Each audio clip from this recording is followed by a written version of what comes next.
Kembali di Sapa Indonesia Pagi, Saudara. KPU pada Rabu sore menggelar rapat jelang debat ketiga calon presiden 2024. KPU mengumumkan lokasi debat ketiga pada 7 Januari mendatang. Usai KPU menggelar rapat tertutup dengan televisi penyelenggara yang juga dihadiri oleh tim dari ketiga pasangan calon, KPU mengatakan lokasi debat ketiga akan digelar di Istora Senayan, Jakarta. Selain lokasi debat yang berubah, urutan penyampaian visi misi juga berubah. Tak hanya itu, 11 nama panelis dalam debat ketiga nanti juga telah dipilih. Antara KPU, tim paslon, dan media penyelenggara.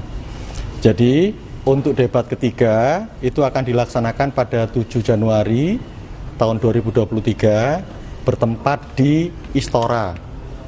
Tempatnya di Istora Senayan.